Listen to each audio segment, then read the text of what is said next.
de consequências de desestruturação familiar e situações de violência doméstica, inclusive com relação a menores, e a não visibilização das ações públicas para tratar as causas.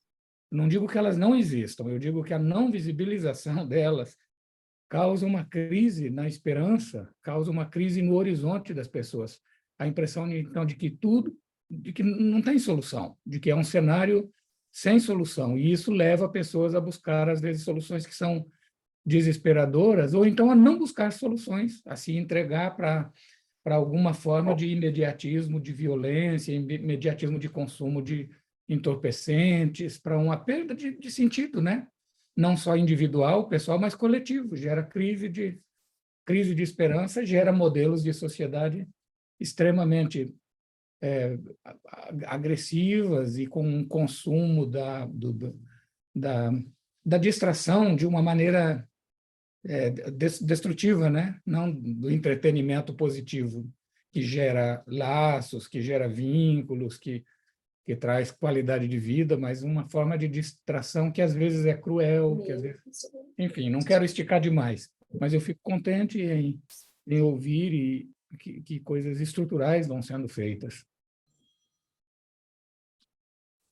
É uma das minhas crises como pastor, é exatamente essa, é deparar com situações para as quais a gente não pode oferecer outra coisa que o consolo da presença, de uma palavra próxima, e enquanto a gente deveria oferecer muito mais, né, sobretudo para as crianças e jovens. Seguinte, naquele dia, eu escrevi o telefone num papel, não achei o telefone de jeito nenhum. Manda o telefone por WhatsApp para mim. Deputado Luiz, o áudio está aberto do senhor. Bom dia a todos, né? E estamos iniciando, então, nessa reunião de hoje. A gente já teve um bate-papo aqui muito enriquecedor no início com o deputado Márcio Roberto, que a gente vai voltar a esse assunto na reunião de hoje. Mas passo agora a palavra ao Dom Catelan para fazer a nossa bênção inicial e a gente iniciar efetivamente a reunião de hoje, e ela passa também a estar gravada para que a gente tenha esse registro, para que depois outros possam fazer consultas. Dom Catelan, com o senhor a palavra. Tá certo. Bom dia, caros amigos. Uma alegria encontrá-los. É a nossa primeira reunião pascal, na oitava da Páscoa ainda, que nós católicos celebramos como um só dia festivo, não é? Então, eu me alegro de me encontrar com vocês todos e desejo a todos vocês uma feliz e santa Páscoa. Eu já tive a oportunidade de, depois da celebração pascal, me encontrar com o Fred, com o Márcio, na Câmara Municipal, quando foi concedido o conjunto de medalhas Pedro Ernesto ao nosso querido cônego Cláudio, sobretudo motivado pelo trabalho social que é realizado no centro da cidade, em torno da nossa catedral, coisa que nos alegra profundamente, não pela honraria em si concedida ao cônego, mas pelo significado que tem esse conjunto de medalhas, a honraria mais alta da casa, e por reconhecimento de um trabalho da Igreja junto à população mais exposta, mais pobre, assim, em geral, abaixo da linha da miséria mesmo. Então, é algo que nos trouxe alegria pascal também, foi uma forma de celebração de Páscoa de modo secular, nessa referência moral de nossa cidade, que é a Câmara de Vereadores. Agradeço uma vez mais ao Pudiali pela organização do nosso grupo e da escolha dos nossos temas. E poderíamos começar com uma breve oração? Sim. Em nome do Pai, e do Filho e do Espírito Santo. Amém. Vamos nos confiar à proteção, à intercessão da Mãe de Jesus, que certamente foi, que na sua alma puríssima, foi aquela que teve a maior alegria com a ressurreição do Senhor. Que ela nos ajude também a nos alegrar com os sinais da presença do ressuscitado no nosso mundo, em todos os sinais de vida, em todos os sinais de verdadeiro bem.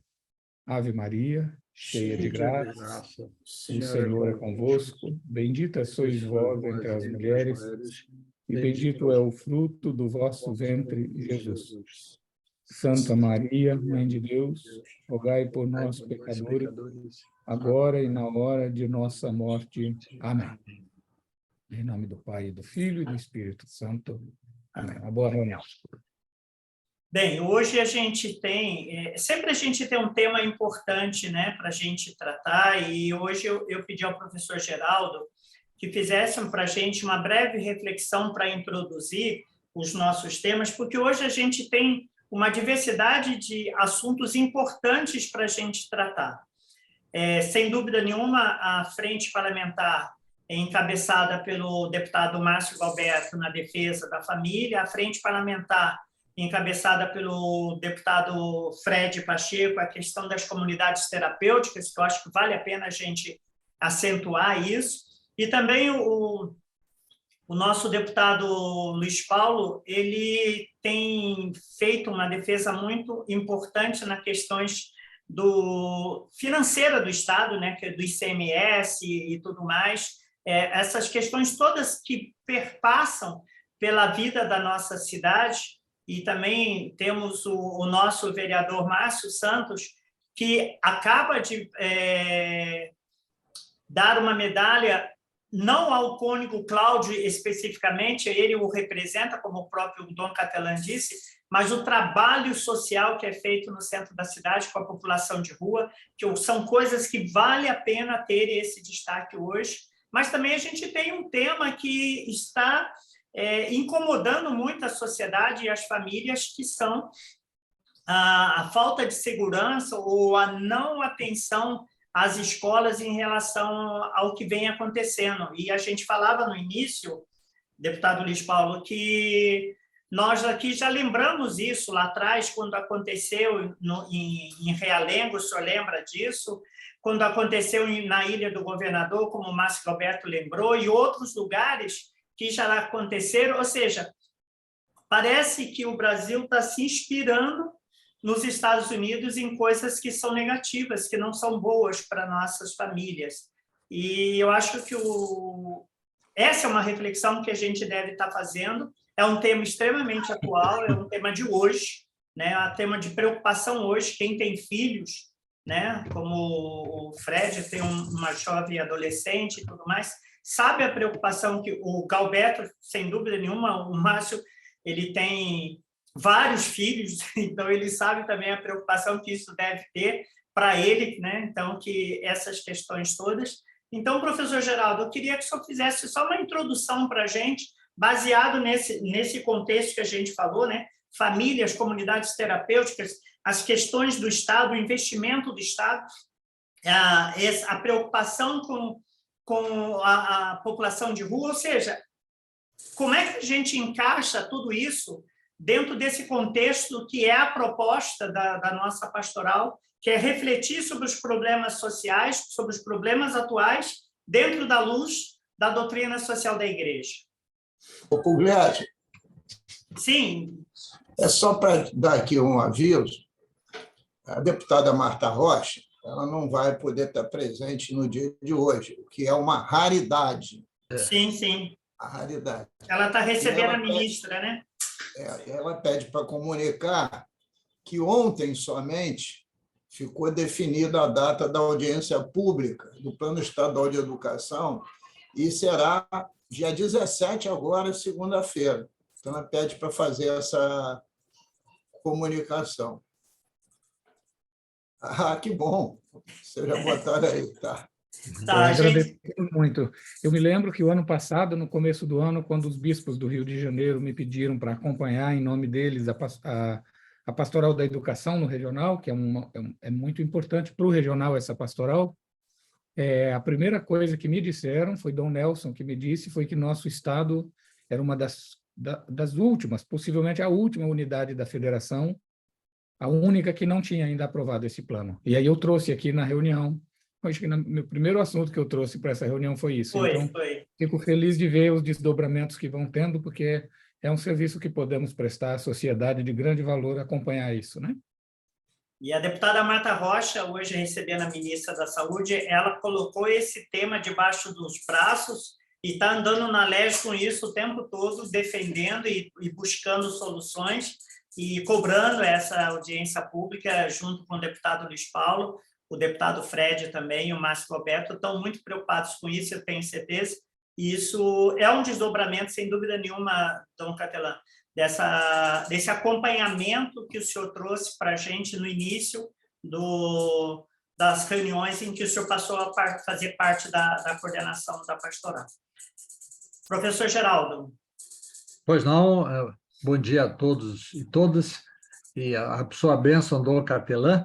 Lembrando também que hoje é dia do aniversário de Dom Paulo Celso, né? Aniversário dele hoje, né? Que ele também, onde esteja, nos abençoe também. O prezado Pudiali pediu que fizesse algumas breves considerações, à luz assim, do pensamento cristão, sobre esses dois, a partir desses dois casos emblemáticos, né? Do adolescente de 13 anos que mata a professora e daquele jovem de 25 anos em Blumenau que assassina 4 crianças pequenas numa creche chamada Bom Pastor, lá em Blumenau, e todos esses fatos que aqui foram relatados do passado também. É bom ouvir, logo no início, nas considerações iniciais, tudo que já o prezado Márcio Roberto, o Fred Pacheco, o Luiz Paulo, querido Luiz Paulo, Márcio Santos também estão trabalhando já nesse sentido, colocando a questão da família, né, que é algo muito importante nesse aspecto. Porque, normalmente, quando acontecem esses fatos, o que logo vem à opinião pública na mídia é a questão policial, né? Então, fala-se logo nessa importância da segurança nas escolas, etc., né? Mas a gente vê uma sociedade nossa, e todos aqui sabem disso, um país de desigualdades sociais gritantes, e aqui o Rio de Janeiro está bem dentro disso, né? Uma cultura de violência que é passada, inclusive, pela mídia, né? Quando se fala em muitas escolas, conversando com crianças, vem logo aquela história do bullying, crianças relatando bullying, muitas dessas revoltadas fazem essas atitudes por conta de bullying que sofreram, etc. e tal. As mídias públicas e os meios televisivos passam essa impressão. Mas, no nosso caso, sob o ponto de vista nosso da pensamento cristão, então, atitudes como essas tomadas pelos nossos prezados deputados aqui citados, né, eu acho que é importante ver a questão sob o ponto de vista da família. E gostaria também de colocar um aspecto, vendo a questão da doutrina social da Igreja, que é a questão também do ensino laico das escolas públicas aqui no Estado brasileiro, né? A questão, aquela ideia do que pela Constituição de 1889, o Brasil é um país laico, e muita confusão existe também nesse aspecto, né? Para muitas pessoas, o laico significa ateu. Então, é um Estado que não entra a parte do ensino religioso. E um esforço que a Igreja faz, em muitos aspectos, é a questão do ensino religioso nas escolas públicas. E para nós, da doutrina social da Igreja, que vemos a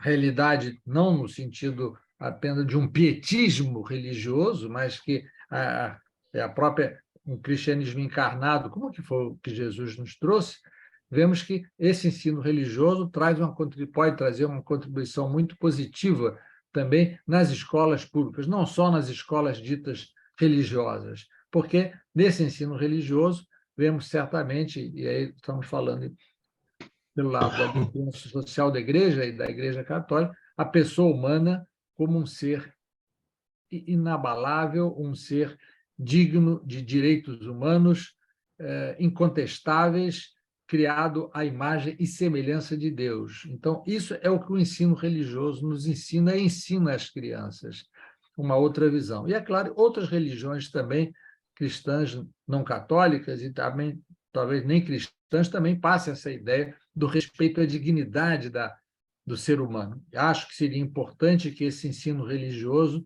fosse possível ser feito, e eu acho que essa deve ser, eu acho, um trabalho ao lado desse esforço belíssimo da dignificação da família, como foi citado aqui, que deve ser trabalhado dentro da nossa perspectiva.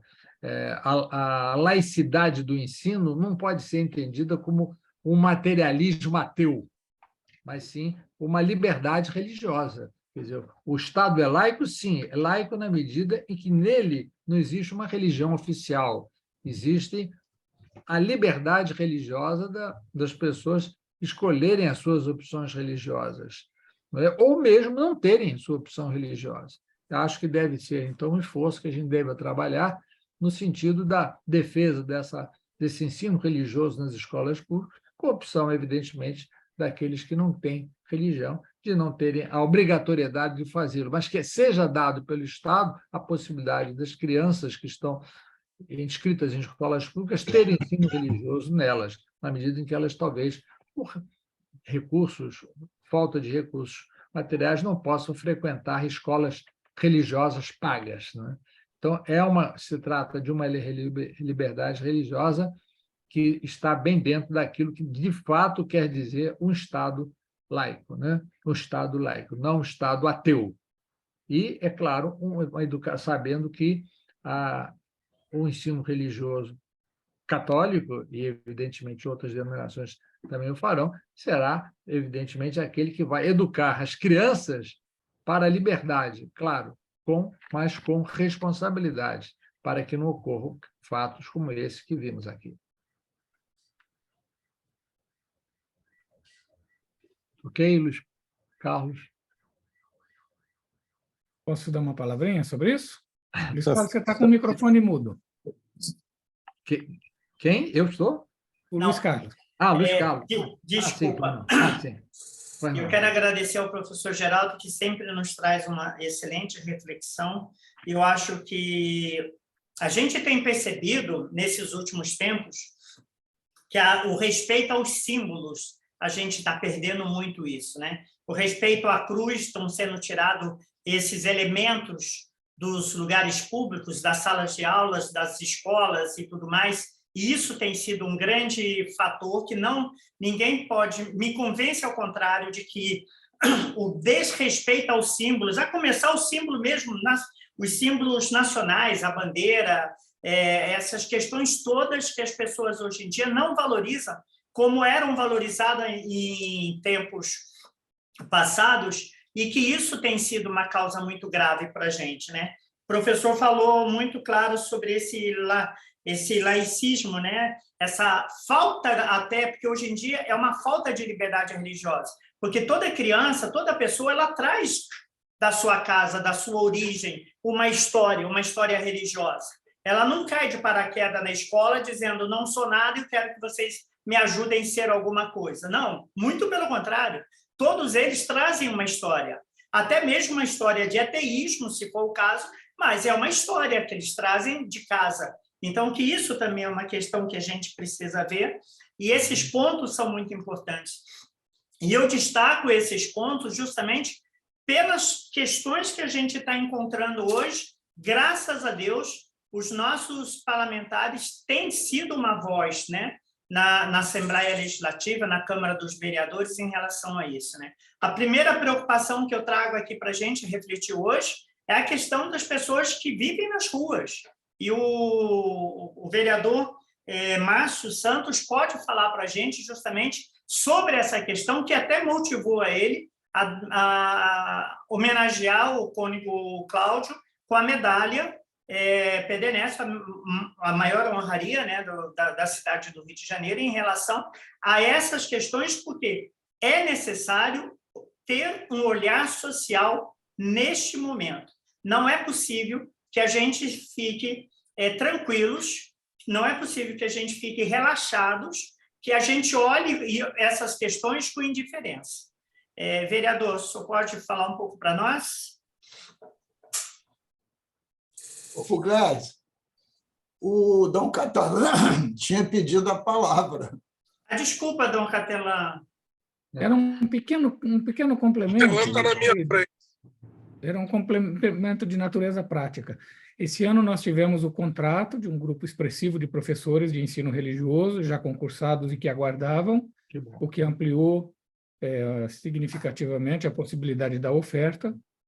e estamos lidando, nesse momento, com uma dificuldade que é alunos que se inscreviam para o ensino religioso e, não tendo professor disponível para isso, eram alocados em salas de reforço escolar, e aí as salas de reforço escolar ficavam infladíssimas e não davam conta do número de estudantes, o que gerava também problemas para as famílias e para a ocupação das crianças no horário escolar. Criança fora de sala de aula, desensalada e coisas assim. Então, está sendo bem acompanhado. Nós temos a Daniela Vargas, que está na secretaria cuidando da questão do ensino religioso. Ótimo. Estamos acompanhando esse procedimento. Nas nossas reuniões bimestrais da Pastoral da Educação, o assunto é monitorado e sou eu que vou mantendo informados os bispos. De tal maneira que essa é uma das questões que fica sempre no nosso radar também, essa atenção ao direito ao ensino religioso, à formação também no âmbito do religioso, no pleno respeito, conforme o leque que o professor apresentou. Que ótimo. Obrigado. Muito obrigado, professor. Obrigado pela notícia, Dom Capelã. Bom dia. Bom dia a todos. Bom dia, Dom Capelã, sua bênção. Bom dia, Deus abençoe. Professor Pugliali. Eu estou me deslocando, então não sei se o sinal vai estar perfeito, mas aí qualquer coisa vocês me ajudem aí. Bem, eu fiquei muito feliz de ter dado a medalha para Cônego Cláudio. Como disse Dom Capelã, não é somente a pessoa do Padre Cláudio, né, mas o trabalho que ele exercita ali na catedral, né? Eu acompanhei já um dos cafés da manhã que é entregue ao povo, população em situação de rua, né? E olha, é um trabalho perfeito, como disse Pugliali. Nós temos um problema hoje crônico em toda a cidade, né? Espalhado por toda a cidade, de pessoas que têm aumentado, e depois da pandemia isso aumentou cada vez mais, de pessoas que moram nas ruas da nossa cidade. E eu acho que hoje a política voltada para esse pessoal é muito pouco, é muito ainda muito aquém do que precisa ser feito, sabe? Muita gente ainda que vão aos abrigos, não ficam nos abrigos, acabam indo e não ter uma política de ressocializar essa pessoa, de ter um curso, de ter um curso técnico, de ter indicação para o emprego, enfim. Uma situação bem deplorável que precisa muito da nossa ajuda enquanto políticos, enquanto igreja, sociedade, para tentar melhorar. Mas, se me permite a oportunidade, queria falar duas coisas que, inclusive, Dom Capelã mencionou agora, que é sobre o ensino religioso. E aí eu já entro também na questão que Pugliali falou no início sobre o problema que nós estamos enfrentando de segurança na escola. São dois temas que nós acabamos juntando um ou outro. Nós fizemos semana passada uma reunião da Comissão de Educação da Câmara, junto com o padre Tiago Azevedo, que coordena a pastoral, não, é o vigário episcopal para a educação na nossa arquidiocese, mas um pai de santo, mais um pastor, para escutar um pouco sobre o ensino religioso, né? E também que está muito aquém. Nós somos 1.500 escolas, unidades escolares do nosso município, né? E o número de hoje de professores são muito poucos, né? E isso acaba juntando na perspectiva, no problema que nós temos hoje na nossa cidade. No fim de semana se espalhou por toda a cidade, né? Foi chegando nos vereadores, no WhatsApp, que as nossas escolas seriam atacadas na segunda-feira, né? Então nós chamamos uma reunião com o secretário, com vários vereadores, para saber qual as ações que estavam sendo preparadas para enfrentar hoje esse problema que a gente está acontecendo em nossa cidade, acontecendo em nossa cara, né? E uma das coisas que nós propusemos foi isso, aumentar, fazer um chamamento de professores de ensino religioso para que possa ajudar, né? Porque eu acho que é um caminho para tentar. Nós temos um problema depois da pandemia, essas crianças foram ficando doentes psicologicamente. Então, nós precisamos de duas coisas, eu, inclusive, propus isso. Um é que nós tenhamos o psicólogo em cada escola, né? E outro, que a gente possa ampliar o número de professores de ensino religioso. Isso eu acho que pode ir ao encontro do que a gente está querendo, que é diminuir o problema que hoje nós estamos enfrentando em nossa cidade. Então, foram várias ações que aconteceram durante esses dias que eu acho que era bom estar colocando aqui. E, para terminar, nós votamos na Câmara há 2 semanas atrás, e o deputado Márcio Galberto esteve lá presente, acompanhou. Teve uma votação que era de uma vereadora de cartazes para espalhar por toda a cidade, e esses cartazes ele publicizava a questão do aborto, né? Ele dizia que a mulher que fosse estuprada não precisava prestar depoimento em delegacia ou ter autorização judicial para fazer o aborto. E esse cartaz seria espalhado por toda a cidade. Nós ganhamos muito apertado, derrotamos o projeto, mas eu faço aqui, inclusive, para que possa ser para o próximo tema da nossa reunião, inclusive que a gente possa pensar um pouquinho de como essa pastoral nossa, que nós estamos aqui discutindo, como que ela possa acompanhar o parlamento, como que ela possa estar mais próximo do parlamento, do modo que a gente, inclusive, fiscalize quem, de fato, está conosco com a doutrina social da igreja, quem, de fato, defende a vida, né? Então, essa coisa é muito importante para a gente ter um discernimento e olhar um pouquinho de como está a nossa participação nessa coisa toda, né? Nós ficamos muito perdidos lá, correndo o tempo todo atrás de votos para tentar derrotar o projeto, e derrotamos por 2 votos de diferença, muito apertado. Então, é bom deixar isso aqui bem claro, esclarecido, para as pessoas ficarem antenadas do que está acontecendo. Obrigado, Gianni, obrigado, Dom Capelã. Obrigado, vereador. Esse acompanhamento parlamentar a gente tem procurado fazer, e justamente com os olhos dos próprios parlamentares, né? Porque como aconteceu esse caso que o senhor está citando, né? É importante que a gente saiba desses projetos para que a gente possa, inclusive, estar fazendo um corpo a corpo. Esse é o nosso papel de leigo, né?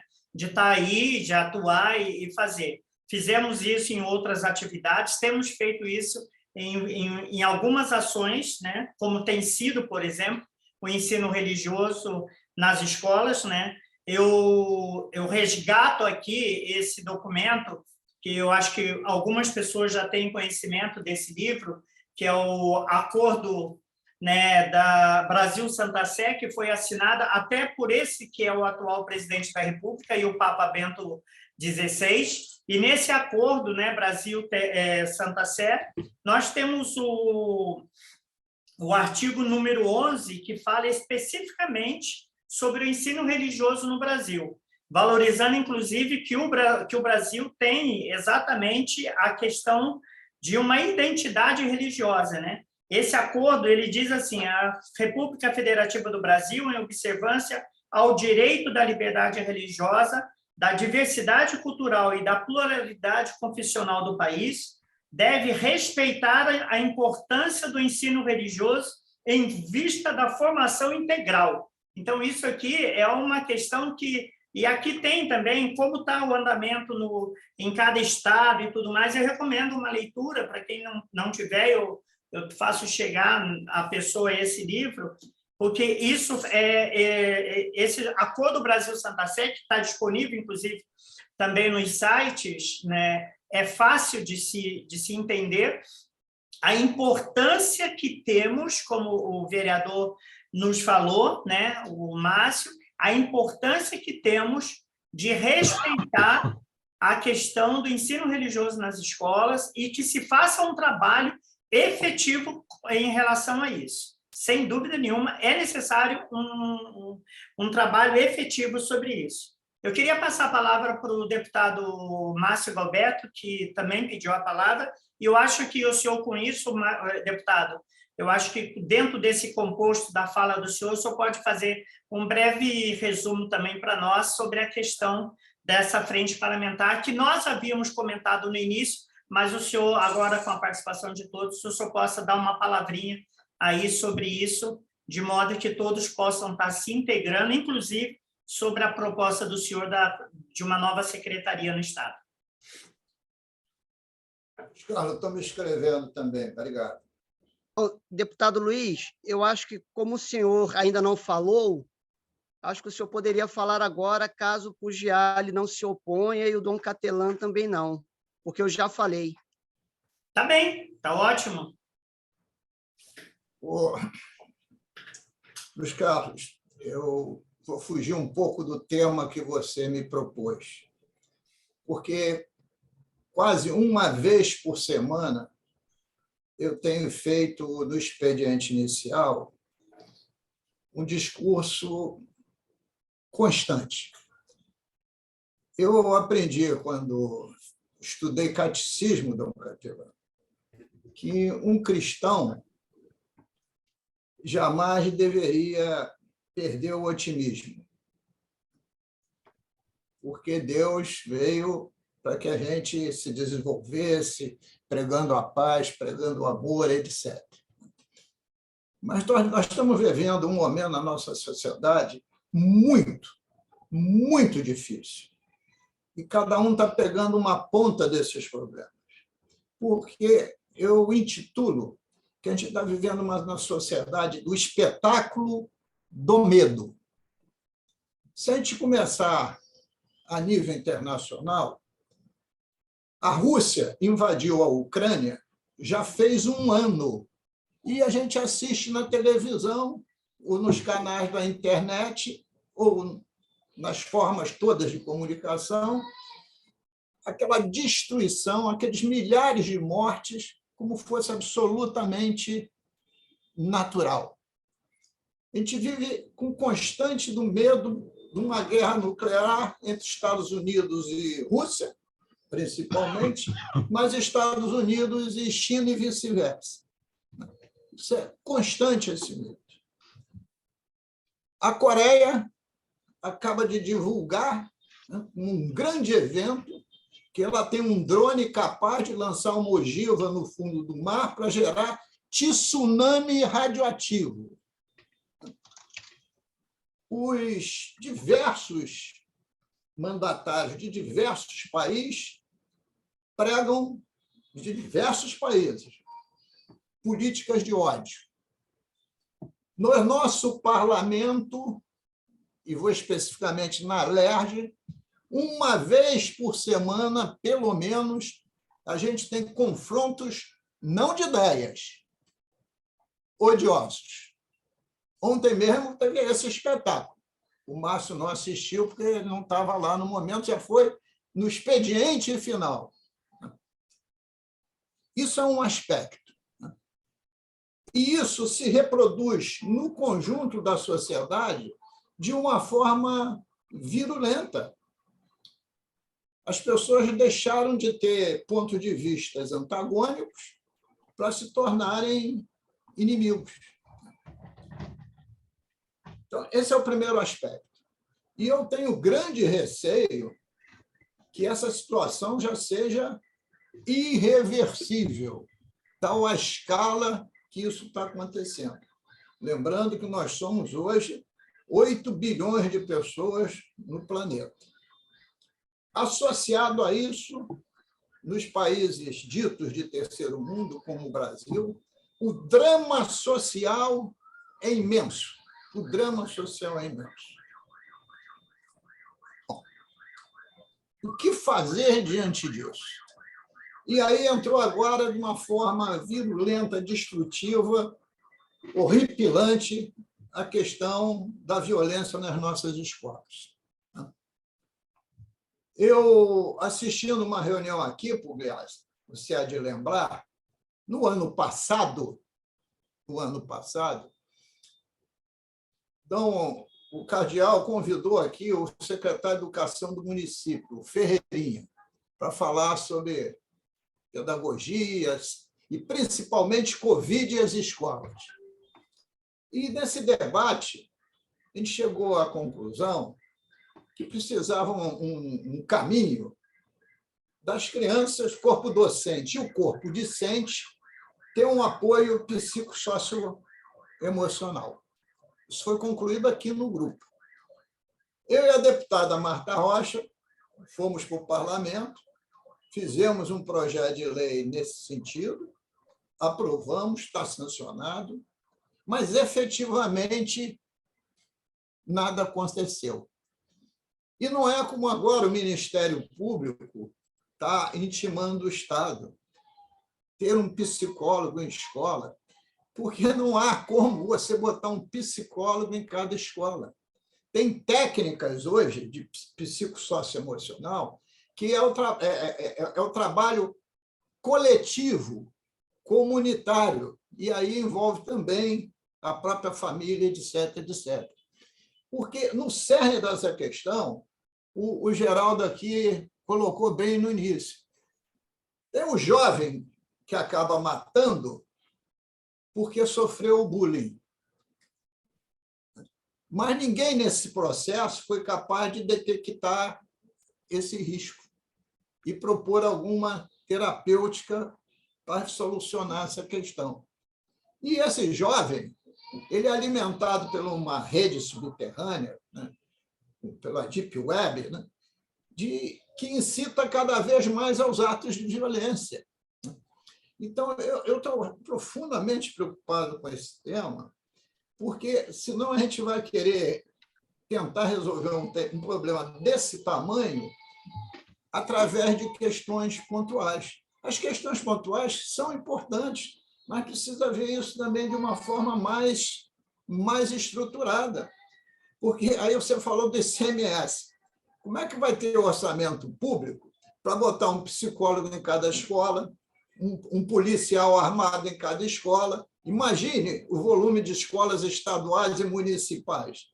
Não tem cofre que vai aguentar isso.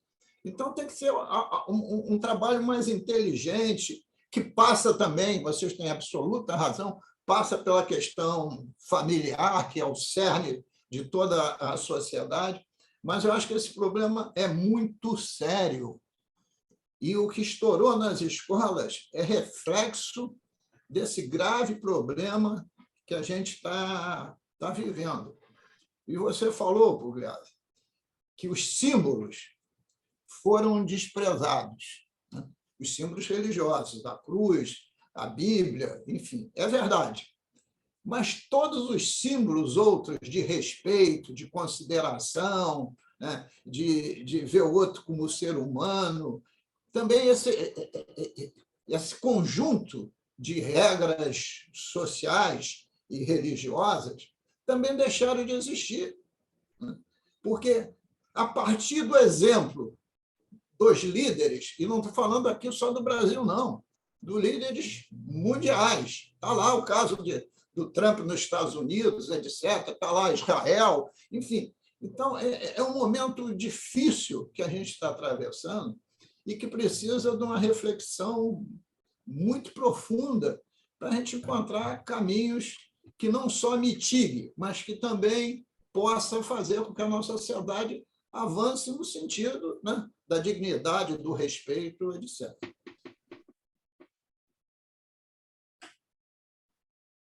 Obrigado. Obrigado, deputado Luiz Paulo. E eu trago aqui uma fala de Dom Eugênio Salles, que há muitos anos atrás, um bom tempo atrás, ele falava assim, que ele temia pelo dia que tudo isso passaria a ser uma rotina do dia a dia e que não mais espantasse nem mais escandalizasse a cada um de nós.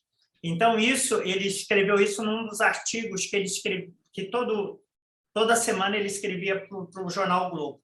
E em um dos artigos ele falava sobre violência, sobre essas questões, ele ressaltou isso, que ele temia pelo dia em que isso seria tão rotineiro, né? Morrer uma pessoa na rua, e isso ia acontecer, uma família, ou qualquer coisa que acontecesse, fosse tão rotineiro que a gente nem se escandalizasse mais com isso. Isso também realmente é uma preocupação muito grande, não só nossa, né, de cristãos, mas também de parlamentares, que acho que isso deve ser. O senhor trouxe um tema muito importante, Luiz Paulo. Essa preocupação não pode ficar sendo encarada como uma coisa da rotina do dia a dia, como se isso fosse uma coisa natural, porque não é natural. E eu queria passar agora a palavra ao deputado Fred Pacheco, que pudesse falar um pouco para nós sobre a questão das comunidades terapêuticas e sobre essas ações que ele tem feito, e também refletir sobre isso. E depois eu quero voltar a ouvir o deputado Márcio Galberto. Acho que o Márcio estava antes, né? Exatamente. O senhor pode falar agora, Márcio? Então, fala o Márcio Galberto agora e depois o deputado Fred Pacheco. Bom, então eu vou tentar correr aqui.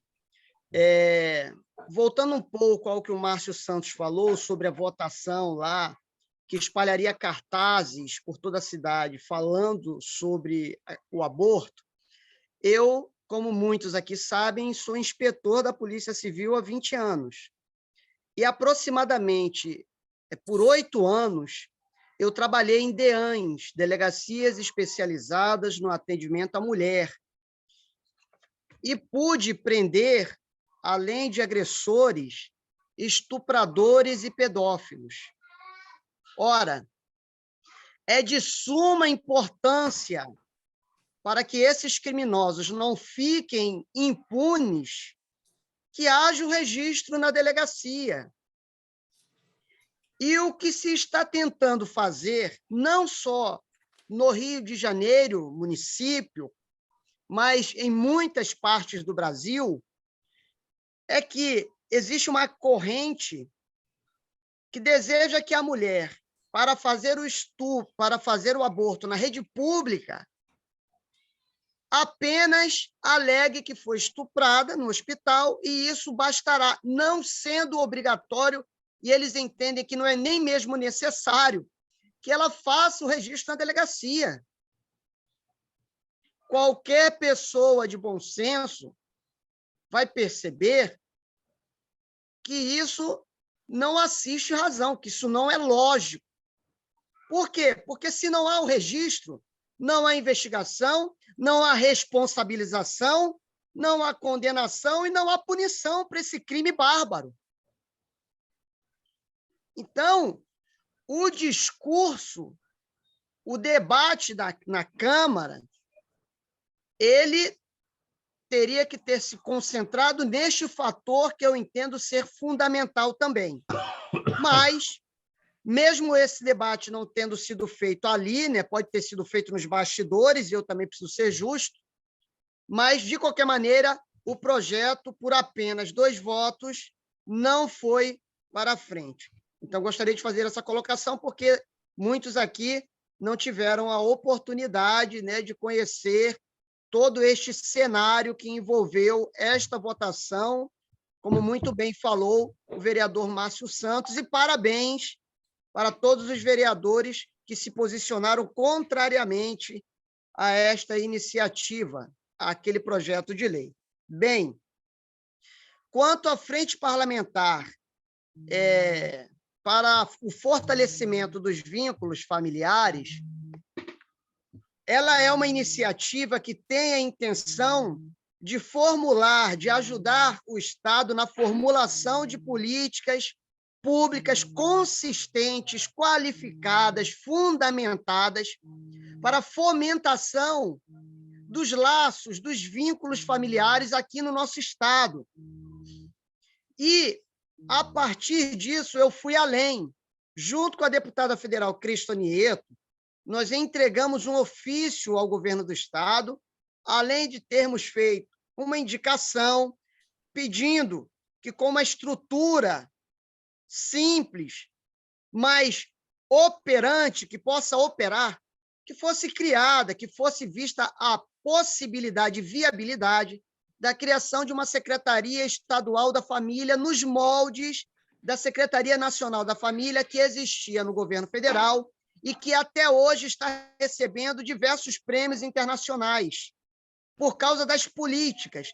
Não era uma secretaria voltada para a polêmica, não. Era uma secretaria voltada para políticas públicas consistentes nesta valorização das famílias. Então, a nossa intenção, ao criar a frente, é trazer essa discussão, que eu reputo ser seríssima e extremamente necessária neste momento, até mesmo pegando o gancho do que o deputado Luiz Paulo muito bem colocou aqui. Nós precisamos nos debruçar para a família, como célula máter da sociedade. É inegável, nós precisamos nos voltar para a família, porque se nós não fizermos isso, nós continuaremos, desculpe o termo usado, enxugando gelo. Tá? E é claro que eu entendo que, hoje em dia, o enxugar gelo em determinadas situações é necessário, não tem jeito, mas precisamos atacar as causas, sem dúvida alguma. Neste sentido, deputado Luiz Paulo, deputado Fred, Dom Catelan, doutor Geraldo, Tadeu e vários outros que eu estou vendo que aqui estão participando. Eu vou submeter, mas isso já está na Alerj, eu já dei entrada, enfim, já está no sistema, algumas iniciativas que serão submetidas ao crivo dos outros 69 parlamentares que têm a intenção de colaborar para que essa violência, e aí de forma muito específica, nas escolas, que essa violência possa ter fim ou então diminuir bastante. Mas compreendendo que essa iniciativa que nós tivemos, elas devessem partir do cuidado com as famílias. Então, nós criamos, por indicação, por um anteprojeto, certo, Luiz Paulo? Senão cairia no vício de iniciativa, e o deputado Luiz Paulo é catedrático nesse tema, né? Quando a gente formula os nossos projetos, a gente já pensa assim, olha, tem que ver se isso não vai cair na iniciativa, no vice-iniciativa, porque, com certeza, o deputado Luiz Paulo vai apontar isso. Se tiver erro, ele vai apontar. Então, assim, é um programa de incentivo à interação família e escola, né? Eu vou ler rapidamente aqui só 2 artigos para que nós entendamos. Criar o programa de incentivo à interação família e escola no âmbito da rede pública de ensino do Rio de Janeiro, com a finalidade de fomentar e qualificar o envolvimento da família na escola, no processo de aprendizagem do estudante e na construção do seu projeto de vida. Pode parecer um tanto quanto soberbo, mas não é. Somos nós encarando a realidade. Os pais, muitos pais hoje em dia, doutor Geraldo, infelizmente, eles precisam reaprender a ser pais. Eles precisam reaprender a educar seus filhos. Então, nós estamos com essa preocupação também nesse programa, de ajudar nisso, não de dizer como que cada pai deva criar seu filho, não, também não temos essa pretensão, nem essa petulância, né? Apenas colaborar, ser uma ponte, tá? E destruir os muros existentes. Então, no artigo 2º, o programa possui os seguintes objetivos. 1. Elaborar estratégias para a promoção e proteção dos direitos de adolescentes e jovens nos âmbitos familiar e escolar, como garantia para que cresçam em um ambiente de felicidade, amor e compreensão. Está vendo, Pugial, a necessidade da secretaria? Era a secretaria que deveria fomentar isso. 2, fomentar iniciativas que visem a reflexão sobre a importância da família e da escola na construção do projeto de vida dos estudantes. 3, promover o fortalecimento dos vínculos familiares e comunitários, com o fim de favorecer o pleno e harmonioso desenvolvimento da personalidade de adolescentes e jovens. 4, incentivar a criação de um ambiente familiar e escolar saudável, com o fim de favorecer o pleno e harmonioso desenvolvimento da personalidade de adolescentes e jovens. Eu repeti, né? E aí 5, e por aí nós vamos. Bom, de forma resumida, esta ou estes são alguns dos objetivos dessa frente parlamentar. Então, de maneira concreta, para que não ficássemos fazendo audiências públicas, debates, que são importantes, mas que passássemos também da teoria, que eu não menosprezo, né? Alguns falam de forma a menosprezar a teoria, nós não menosprezamos, mas passar da teoria à prática. Então, criamos esse programa. Bom, e para terminar, nós temos agora um problema sério. A violência está acontecendo. Nós tivemos, em 2011, aqui perto da minha residência, o bairro vizinho, eu moro em Padre Miguel, a violência foi em Realengo. Se eu não me engano, foram 13 jovens assassinados e mais de 22 feridos. Em 2022, nós tivemos um ataque na Ilha do Governador, um esfaqueamento de 4 jovens. Eu só não me recordo se eles faleceram, mas posso ver aqui porque nós colocamos isso na justificativa. Tá? Não, minto. 6 de maio de 2022, 3 alunos de 14 anos foram esfaqueados na Escola Municipal Brigadeiro Eduardo Gomes, no Jardim Guanabara, na Ilha do Governador. Tá? O agressor era um colega de turma. E agora tivemos em Blumenau, tivemos em São Paulo. É fato que nós não podemos ter mais nenhum caso desses. Em nenhum município do Brasil, nenhum outro estado, e muito menos aqui na nossa capital ou nos nossos 91 municípios, né? Com a capital são 92. Não podemos. Então, teremos que atuar neste momento. E existe um estudo importante. Muitas vezes as pessoas dizem, tendo os Estados Unidos como referência, esses ataques acontecem nos Estados Unidos por causa do fácil acesso a armamento. Isso é uma meia-verdade, porque a outra verdade que precisa ser dita é que esses agressores, eles só escolhem áreas livres de armas para atacar. Eles não escolhem lugares que eles sabem ou imaginam que possa existir alguém armado ali. Eles não atacam.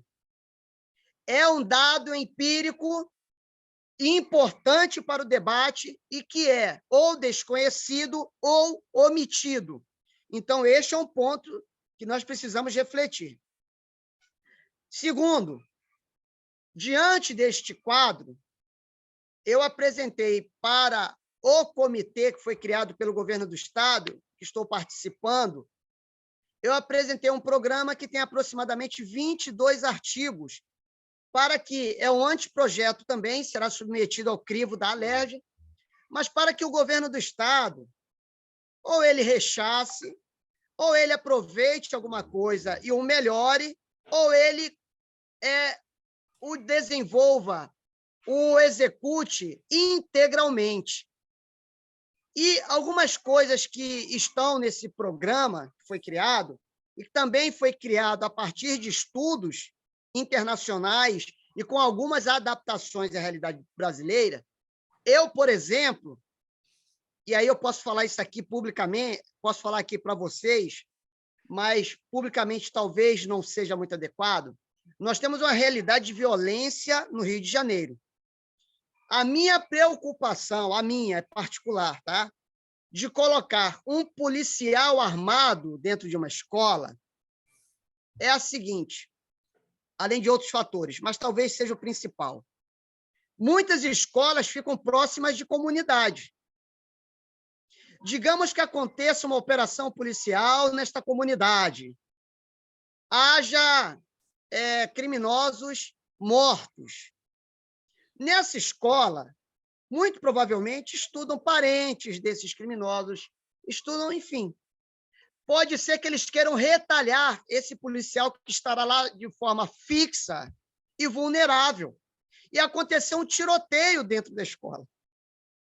Então, é uma das minhas preocupações particulares. Eu posso estar absolutamente equivocado, não tem problema nenhum. Se me demonstrarem que eu estou errado, eu mudo.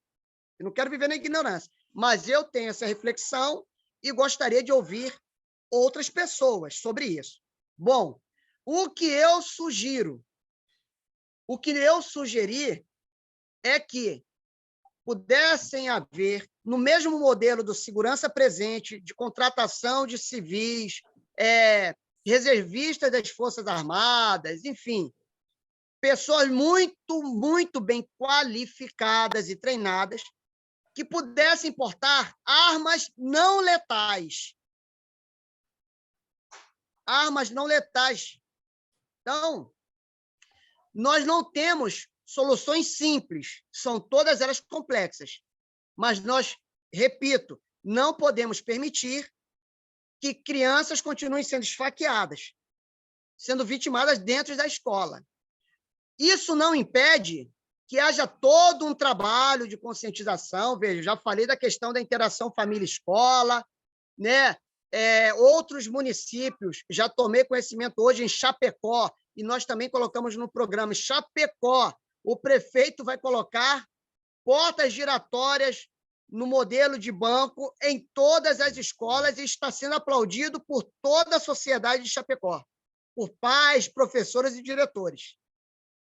Ele fez num modelo muito interessante, uma estrutura muito leve, mas lá está. Isso, nós colocamos. Veja, são sugestões, tá? Para reflexão. Junto com isso, armas não letais,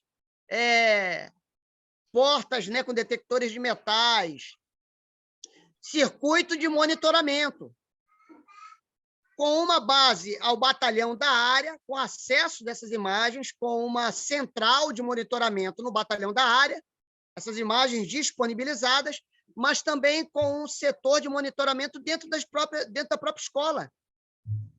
E ali a diretora vai estar sempre, a diretora ou outro servidor, monitorando as salas de aula, a quadra, vai estar vendo o que está acontecendo, com um contato imediato com o batalhão, com a delegacia.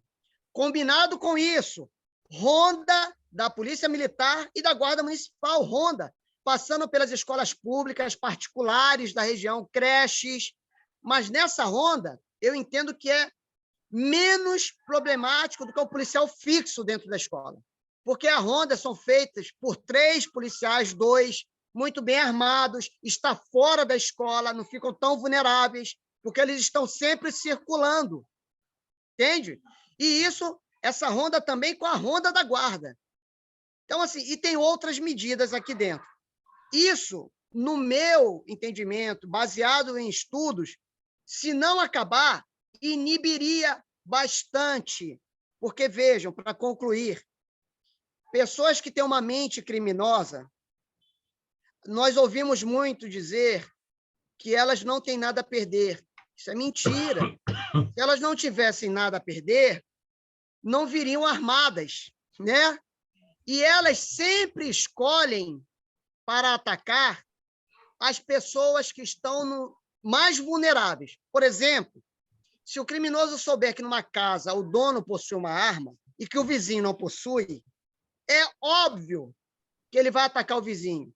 Se o muro da casa é muito baixo e no vizinho do lado é alto e tem, sei lá, circuito de câmeras, ele vai atacar, vai preferir atacar o do muro baixo. Ou seja, são exemplos para dizer que ele procura, ele faz uma observação para tentar identificar os mais vulneráveis, as casas mais vulneráveis, as pessoas mais vulneráveis, para atacar essas pessoas.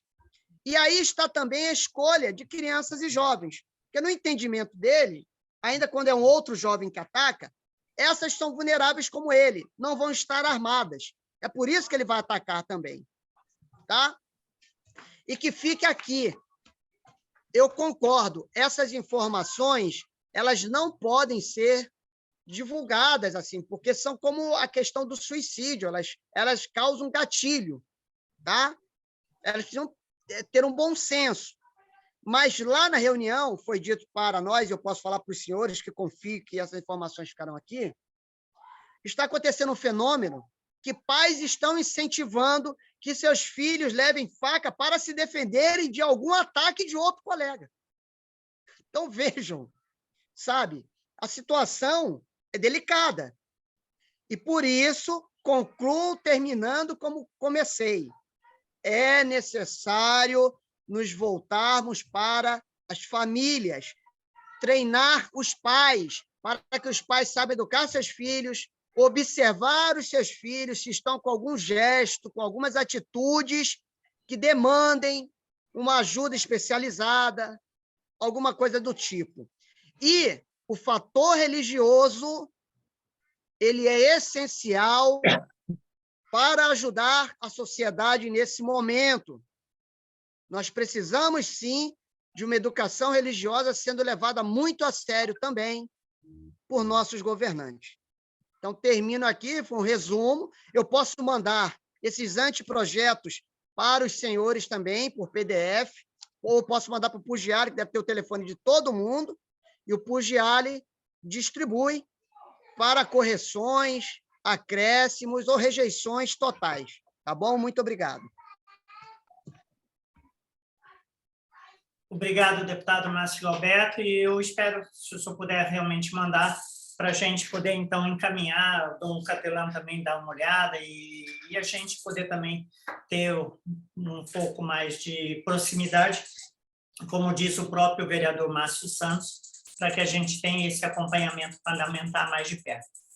Eu queria passar agora a palavra ao deputado Fred Pacheco, que recentemente, além de todo o trabalho que ele vem desenvolvendo já na casa, nesse início de mandato e primeiro mandato dele, né, ele traz uma preocupação muito importante, que é a questão das comunidades terapêuticas, que têm passado por uma certa dificuldade, não só financeira, mas também de aprovação do governo em geral para se manter como instituição. Então, ele criou recentemente essa frente parlamentar, que, na verdade, já era uma frente existente, que ele reativou, que foi feita, inclusive, na época do irmão Márcio Pacheco, que era deputado. Enfim, eu acho que ele pode falar melhor para nós sobre isso. Deputado Fred Pacheco. Primeiramente, bom dia, Pugliali, bom dia, Dom Catelan, bom dia, deputado Márcio Alberto, deputado Luiz Paulo, bom dia, vereador Márcio Santos e todos os queridos aqui que eu estou vendo, doutor Geraldo, Tadeu, Douglas. Eu acho que, primeiro, eu gostaria de saudar aqui a iniciativa do deputado Márcio Alberto. Acho que essa questão da família é primordial.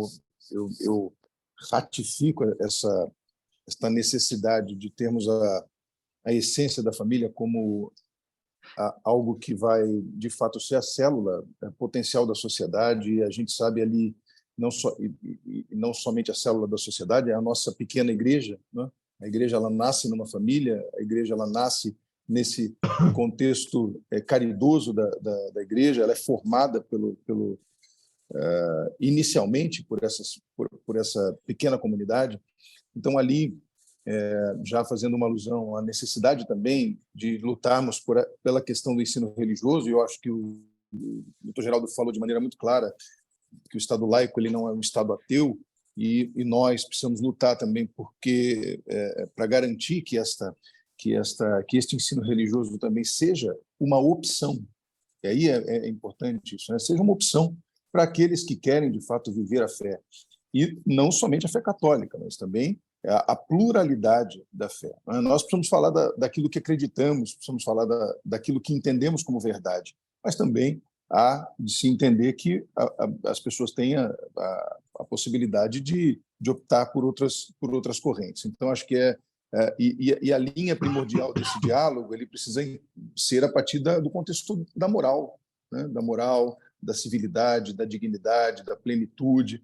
Então, a religião ela ajuda a fazer isso, né? Ela ajuda a fazer com que prospere no nosso coração e na nossa forma de ver a vida um contexto, como eu disse e repito, da moral, da ética, dos valores. Então, sou absolutamente favorável e não há dúvida que juntos aqui, sem dúvida nenhuma, vamos lutar para que essa realidade ela seja cada vez mais aprovada. Acho que, antes de falar das comunidades terapêuticas, só para corroborar ainda mais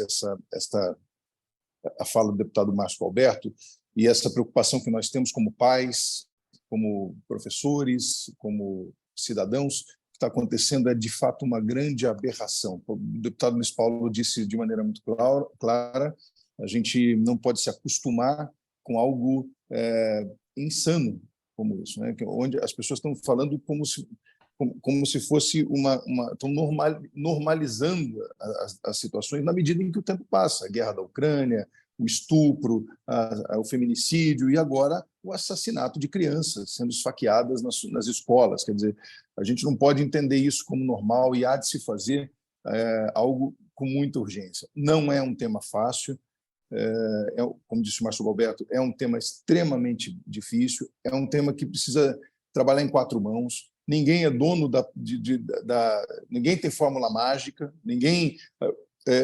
eu posso ter uma sugestão, Márcio outra, Luiz Paulo outra, dizer que, como eu concordo em gênero, número igual o que disse o Márcio Galberto, assim, também eu não gostaria, eu tenho uma filha de 12 anos, eu não gostaria de ter um policial armado em frente da escola, porque se acontece alguma coisa, ele é uma pessoa que pode errar, inclusive, e se ele é atingido, ele pode também tomar quantos casos, isso em uma situação, imagina, alguém que tem um assalto a banco, o Márcio Galberto sabe disso, é policial.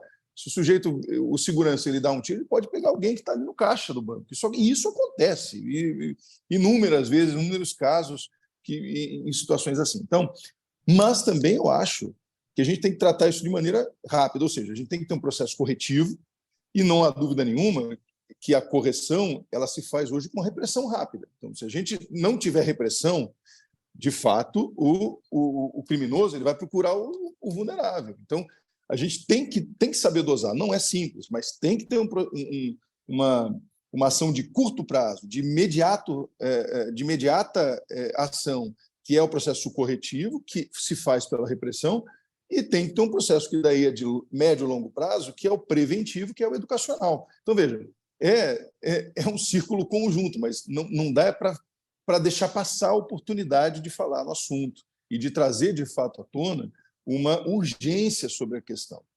Então, eu acho que todos aproveitando é terrível dizer isso, né? A gente muitas vezes precisa aproveitar uma situação que já aconteceu para colocar urgência, quando na verdade deveria ser o contrário, quer dizer, a gente deveria trabalhar essa urgência antes de acontecer uma tragédia ou tragédias como essa que estão acontecendo, mas que nós possamos juntos agora tirar desta situação a nossa capacidade de exercitar soluções. E, como eu disse, né, é uma força conjunta, é uma força de professores, pais, parlamentares, religiosos, que juntos possamos, então, ter uma capacidade de extrair as melhores soluções, como eu disse, de curto, médio e longo prazo. E, falando um pouco da Frente Parlamentar das Comunidades Terapêuticas, primeiro, esta frente, hoje, ela tem sido rechaçada, sobretudo pelo governo atual, pelo governo federal atual. Há iniciativas do governo de parlamentares lá na Câmara Federal em interromper o repasse de verbas para as comunidades terapêuticas. E nós, na Frente Parlamentar, ela foi reativada justamente para que nós possamos fazer uma fiscalização em todos os processos. Por quê? Porque, claro, as comunidades terapêuticas boas estão sendo colocadas no mesmo patamar daquelas que não fazem um bom trabalho, né? Então, veja, só que eu não posso tratar o bom com aqueles que fazem mal, né? Se eu tenho uma comunidade terapêutica que salva uma vida, eu já tenho um case de sucesso. Então, se eu tenho um case de sucesso, eu sei que ela é um processo terapêutico acessório e ela não pode ser utilizada como o único processo de salvação de vida e de prevenção ao combate à droga, porque a gente tem que entender isso agora. A comunidade terapêutica ela não é só uma comunidade que faz o tratamento, mas sim uma comunidade, uma entidade, uma associação, uma casa que inicia um processo de combate à droga, que essa sim é a grande maldição da sociedade e que, em muitos casos, veja só, o caso de Blumenau, já tem muita gente dizendo, e há evidências claras, que ele estava sob efeito de entorpecentes. Então, se Se a gente combate o mal na raiz, a gente consegue dizimar esta maldição que é a droga na família, veja como está tudo interligado, possivelmente a gente consegue inibir ações de pessoas que estão levadas e vivenciando esse dano na sua própria vida, que é a existência da droga, e que faz com que a pessoa tenha ações como essa. Não justifica, mas a gente precisa tratar, e a droga ela tem que ser combatida já. Enfim, a comunidade terapêutica hoje, como eu disse, ela é um processo acessório. Ela tem que atuar junto com os CAPs, ela tem que atuar junto com o processo terapêutico, com os psicólogos, com os médicos, ela não pode ser somente ela o item salvador, porque não é. Mas vejam, nós vamos lutar com a Frente Parlamentar de maneira muito efusiva, né? Disse isso a deputados federais que estiveram conosco. Sabemos da iniciativa no âmbito federal e também no âmbito estadual. Nós já conseguimos derrubar uma lei, um projeto de lei que foi colocado pelo deputado Flávio Serafini, que respeito, mas digo de maneira muito clara, discordo veementemente da iniciativa de proibir o repasse de verbas das comunidades terapêuticas às comunidades terapêuticas no nível estadual. Conseguimos derrubar, porque entendemos ser inconstitucional o projeto de lei, porque existe uma iniciativa federal que entende a comunidade terapêutica, como eu disse, um processo acessório, e, de fato, ela foi instaurada e foi validada no governo anterior, do presidente Bolsonaro, e agora estão tentando derrubar, mas nós não vamos deixar. Eu tenho certeza que o Márcio Alberto também ajudará nesse processo, junto com a deputada Cris. Lá no âmbito federal, temos lá o Eros Biondini, que é o presidente nacional da Frente Parlamentar em defesa das comunidades terapêuticas. Enfim, há toda uma iniciativa para fazer com que, de fato, nós tenhamos, como eu disse, mais um acessório de sucesso para combate às drogas e defesa da vida e restauração das famílias. Porque, veja, quando nós devolvemos um filho para a sua família, nós curamos a família. Nós não curamos somente aquele pai ou aquele filho que está lá, por exemplo, na Fazenda da Esperança.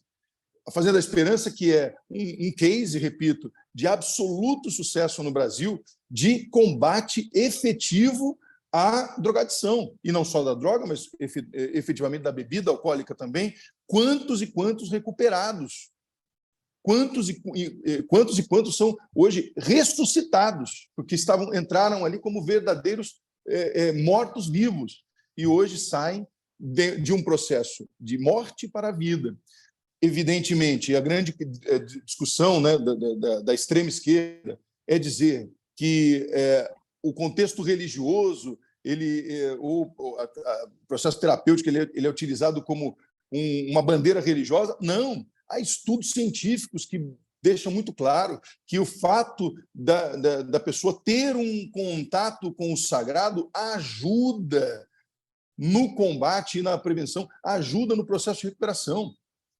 Então, a iniciativa de restaurar, de restabelecer a frente que estava largada, né, estava ali, de revitalizar e lutar efetivamente contra as iniciativas que estão se levantando contra o repasse dos valores e de toda a política pública para a reconstrução e para a manutenção das comunidades terapêuticas sérias. E nós também seremos fiscalizadores das comunidades que estão fazendo um trabalho ruim, sem dúvida nenhuma, porque é simples.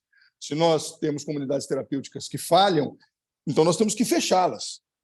Porque se tem gente séria, nós temos que saudar e privilegiar o sério. Mas se tem gente, perdoe a expressão do Catalã, são os vagabundos, nós temos que fazer o quê? Fechar e impedir que façam um trabalho ruim também. Então, quero dizer que a comunidade, que a Frente Parlamentar, ela vai ser muito dura para continuar fazendo um trabalho, como eu disse, em defesa da vida. Essa é uma pauta muito séria, muito cara e importante também para o meu mandato. Tenho certeza absoluta que é cara também para o deputado Márcio e para o deputado Luiz Paulo e também para o vereador Márcio Santos.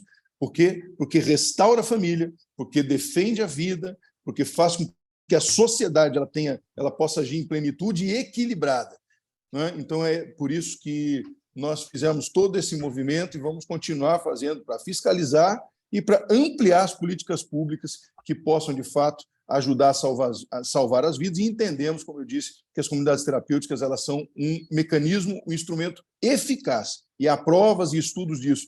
Que, aliás, só que, para concluir, quantos e quantos amigos, padres e pastores que são ali os organizadores das comunidades terapêuticas recebem os seus atendidos porque o governo, porque o processo público das CAPs não consegue atender.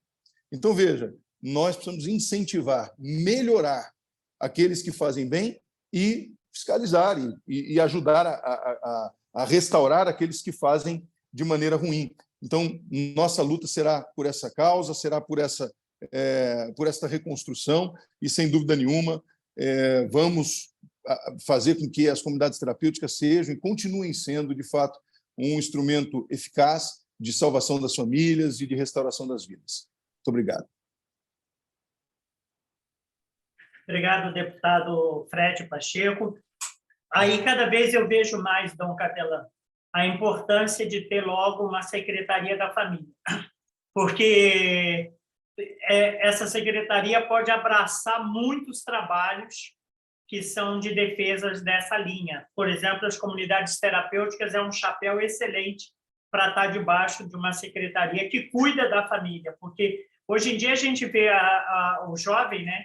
E eu tenho experiência própria, porque o meu irmão, depois de ter ficado 6 meses numa comunidade terapêutica, tentando se recuperar do uso de drogas, quando saiu, recebeu o apoio da família e tudo mais, mas depois retornou ao mundo das drogas e morreu de overdose. E a gente sabe o sofrimento que nós, da família, passamos com tudo isso, né? Eu sei o que a minha mãe passou, eu sei o que nós passamos com essa situação toda e a dificuldade que a gente tem de não saber. A coisa mais triste, Dom Capelã, foi quando eu cheguei em casa para dar notícia para minha mãe. Eu falei, mãe, o Toninho, quando eu falei Toninho, ela respondeu, ele morreu, né? Aí eu falei assim, mãe, ele acaba de falecer, teve um problema, ele morreu. Mas agora eu sei onde ele está. Porque a vida inteira ela não sabia onde estava o meu irmão. Uma hora ele estava num lugar, outra hora estava em outro. Cada hora ele estava num canto e a gente nunca sabia da onde encontrar o nosso irmão. O meu irmão e aonde a minha mãe podia encontrar. E depois, quando ele acaba de falecer, a minha mãe falou, agora eu sei onde ele está. Então, sabe, é como que se fosse um alívio, um desabafo de uma mãe que teve um problema com um filho, né? E a gente vê que a família sofre tanto, viu, deputado Fred? Tanto quanto aquela pessoa que está ali tentando. Aliás, eu acho que a família sofre ainda muito mais, porque o amor que a família tem para com aquela pessoa é tão grande que é necessário que ela faça de tudo. Nós fizemos exatamente tudo o que a gente podia, mas não houve possibilidade e a gente teve que sepultar ele depois de uma forte overdose e que realmente não teve mais condições. Então, tudo isso, eu acho que aí eu vejo a necessidade, então, Capelã, de se ter programas, de ter projetos de uma cidade preventiva. Não mais lutar contra sobre a desgraça que já aconteceu, sobre os problemas que já aconteceram, mas tentar buscar isso de uma forma, de uma cidade preventiva. Prever que isso já aconteceu, que isso já teve um resultado, que isso já foi exaustivamente tratado na sociedade e, como diz o Dom Eugênio Salles, não tratar isso mais com naturalidade, como se fosse uma coisa rotineira, mas a gente se espantar cada vez que a gente se sentir diante de situações como essa, a gente se indignar quando vê um pobre na rua, a gente se indignar quando vê uma mulher sendo agredida na sua família e tudo mais. Então, eu comungo muito, deputado Márcio Roberto, da sugestão do senhor de ter uma secretaria voltada para a família. Parece que é mais uma secretaria, entre tantas que vão ter nos governos e tudo mais. Mas se o governador Márcio Pacheco, se o governador Cláudio Castro perceber o legado que ele vai deixar para o Estado, eu teria certeza que hoje mesmo ele iria criar um trabalho desse, com um projeto sobre isso. Dom Catelã, o senhor com a palavra e aproveita e encerra a nossa reunião, que já são 10h30. Enquanto nós aguardávamos ali na Câmara Municipal, o Fred tocou num assunto com o Dom Orani a respeito da discussão que está havendo sobre a utilização medicinal do extrato, do princípio ativo da maconha. Cannabis, da maconha. É cannabis. Canabidiol. Da maconha não, canabidiol. verdade, da cannabis sativa. Canabidiol, né? Do canabidiol. Eu acho que nós poderíamos pôr na pauta, Luiz Carlos, para tratar desse assunto também, e de algum modo tem um vínculo com o assunto que ele trouxe hoje, ou pelo menos um risco de vínculo, que são duas pontas, duas questões, são duas pontas de uma questão a ser devidamente tratada. Mas eu gostaria, assim como foi dada uma palavra sobre a importância da Secretaria da Família, eu gostaria de endossar tudo o que foi dito, também a respeito do que anteriormente foi falado sobre o acompanhamento da votação referente ao projeto de lei que desobrigava a denúncia do agressor, da mulher engravidada durante estupro, que, na verdade, terminava, como indiretamente foi dito aqui, se aquilo fosse aprovado daquele modo, terminava protegendo o estuprador, no final das contas. Não foi dito de modo assim tão simplista, como eu estou dizendo agora, mas ficou bastante claro, então também isso é muito importante. E esse tema das comunidades terapêuticas, com todo o risco de ambiguidade que há também nos trabalhos que não têm qualidade, mas a importância do elemento religioso, que é científico isso. Há em várias universidades no mundo projetos de pesquisa sobre a relação entre religião e saúde. Entre psicologia e religião. Aqui no Brasil mesmo, na PUC Paraná, tem uma professora que é batista, que eu conheço bem, a professora Mari Sperandil, que faz um trabalho muito sério e participa de uma rede internacional de pesquisa sobre o tema. Então, isso para quem está, ainda que muito levemente, ao par da literatura científica sobre o tema, sabe disso sobejamente, né? E nos casos dos trabalhos de recuperação, a motivação religiosa desempenha um papel que é comprovado, é fundamental. Então, o acompanhamento, essa frente parlamentar também é muito importante. Ou seja, hoje nós tivemos uma reunião que foi uma espécie de uma canjiquinha de temas, mas são todos temas de altíssima relevância. Não houve um tema sequer que hoje eu ouvi aqui de vocês que não tenha ressonância imediata, inclusive no nosso trabalho pastoral. Como vocês sabem, eu sou o bispo animador do Vicariato Suburbano, que agora vai ser subdividido em 3. Não houve um tema daqui para o qual eu não me lembrasse pelo menos de uma ou mais de uma situação concreta. Então, me alegro muito que a gente tenha esse fórum e que a gente possa continuar pautando, discutindo e aprofundando com pluralidade partidária, pluralidade interpretativa, filosófica, mas comungando os pontos fundamentais da nossa fé. É motivo de grande alegria para nós, eu agradeço. Dom Catelã, e, Pujale, eu peço só uma parte aqui, eu já ia dizer pela ordem, que a gente está acostumado agora a dizer lá no parlamento, mas é só um comentário. Eu trouxe essa questão para o Dom Catelã e para o Dom Orani também. É um tema extremamente polêmico, os deputados sabem disso, mas ele é extremamente relevante também para que seja feito da forma correta, porque eu sou presidente da Comissão da Pessoa com Deficiência na ALERJ, e é muito sensível a questão que me é trazida todos os dias pela comissão, a questão dos autistas que sofrem e que veem no canabidiol uma possibilidade de melhora. Isto sendo usada da forma correta, controlada e medicamentosa, não é? Só que nós temos que ter muito cuidado. Já há estudos muito comprovados de que existe, que ela é de fato eficaz para trazer usar a melhor palavra, uma sensibilidade, uma sobriedade, uma tranquilidade, não é? Mas tem que ser feito de uma maneira extremamente controlada. Então, como é um tema absolutamente polêmico, e aqui nós precisaríamos ficar falando na reunião toda sobre isso, eu trouxe ao Dom Orani e ao Dom Catelan esta questão que precisa ser conversada, ao meu ver, juntamente com a Igreja. Porque se a gente tratar o assunto sem ter um apoio da Igreja, para cuidar dos pontos frágeis, nós vamos entrar em campos ideológicos. E aí a situação ela fica precarizada, ela fica menorizada, ela fica menor.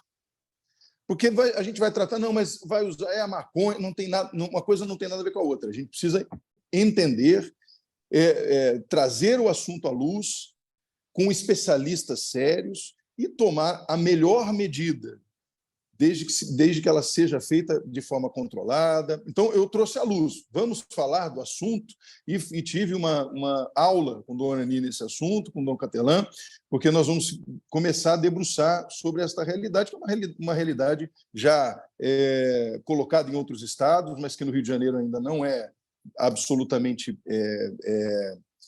não está legalizado, não existe um processo bem construído e definido no assunto, mas queria colocar isso à luz aqui desta nossa reunião, para que nós façamos um debate de alto nível, porque é preciso se fazer. A realidade que nós identificamos lá, como presidente da Comissão da Pessoa com Deficiência, ela é muito cruel. E há caminhos para que nós possamos, então, trazer à luz esta tão sensível e polêmica realidade. Tá? Então, é só para colocar para vocês aqui por que trouxe essa discussão, iniciamos essa discussão com o Dom Catelan, porque há de se fazer essa discussão, porque há muita gente envolvida nesse processo. Ô, Márcio, já que você iniciou a discussão, ô, Márcio, não, desculpe. Eu já pensei em dar falando com o Márcio Alberto.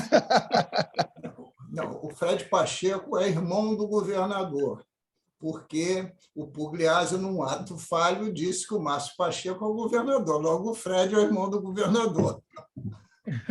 O Fred, há muito, já tem uns 4 anos, eu fui relator dessa matéria na Comissão de Constituição e Justiça.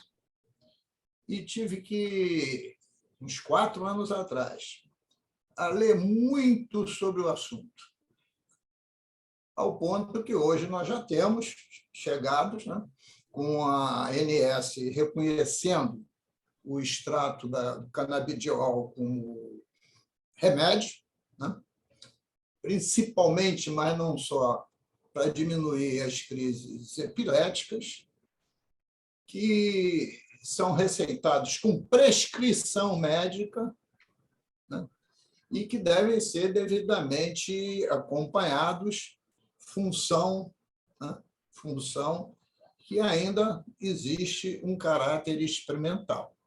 Mas essa discussão tem que ser feita sem nenhum preconceito, porque todos nós que já fizemos alguma cirurgia, né, a gente é submetido, nesse processo anestésico, aos opiáceos, e ninguém discute isso, né, porque a medicina já decidiu que sem anestesia, etc., você não faz o processo cirúrgico. Então, é só ter essa discussão profunda, com muita tranquilidade, porque é hoje um medicamento que também está sendo visto como panaceia, e não tem medicamento que possa ser panaceia, mas que está já devidamente aí e cientificamente comprovado que traz benefícios para determinados tipos de doença, inclusive para os velhos como eu, que tem tremor essencial. Viu, Dom Catelan? Tá, a gente não vai hoje entrar na pauta propriamente, são 2 falas que só ressaltam a importância da gente pôr na lista dos temas, né, Pugliese? E no dia que a gente for tratá-lo do ponto de vista médico, científico, levando em conta a nossa relação com essa temática e no aspecto político que o tema envolve. Então, quem sabe tem que ser uma daquelas manhãs em que a gente ocupa um pouquinho mais de tempo, né, Pugliali? Não é para de imediato. Aspectos religiosos, né, Dom Capelã? Sim. Também mostrando como a parte religiosa também está em consonância com isso. Né? Sim, sim, exato. Muito bem, obrigado. Dom Capelã, com o senhor encerrar a nossa reunião de hoje. E eu quero só, antes da oração final, da bênção de Dom Capelã, lembrar que a nossa próxima reunião é dia 12 de maio e, logisticamente, ela já está prevista que seja presencial no gabinete do cardeal, no 6º andar, na sexta-feira, 12 de maio. Tá?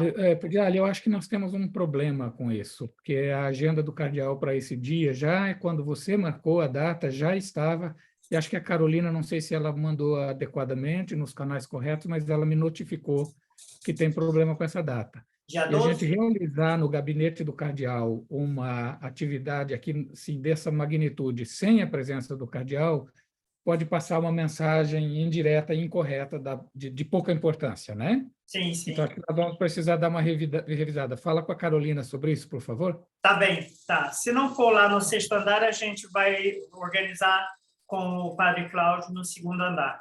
Mas eu vou falar com a Carolina, porque ela tinha me mandado, Dom Capelã, essa semana, eu confirmei com ela, ela me mandou que estaria confirmado para o dia 12. Mas... tá, ok. Essa semana, então já está resolvida. Ela me mandou isso. A conversa dela comigo tem uns 15 dias. Não, ela me mandou essa semana isso. Mas, de qualquer maneira, eu vou informar a todos em relação a isso, porque é isso que o Dom Capelã disse, né?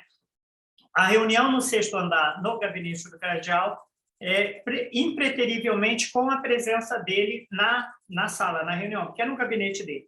Então, a gente, não tendo a presença dele, a gente não faz a reunião no 6º andar, ou seja, no gabinete do cardeal. Mas isso eu vou notificar mais próximo ao dia 12, exatamente, mas a próxima reunião já está organizada para ser presencial, tá? Que é um desejo de todos da gente ter esse encontro presencial.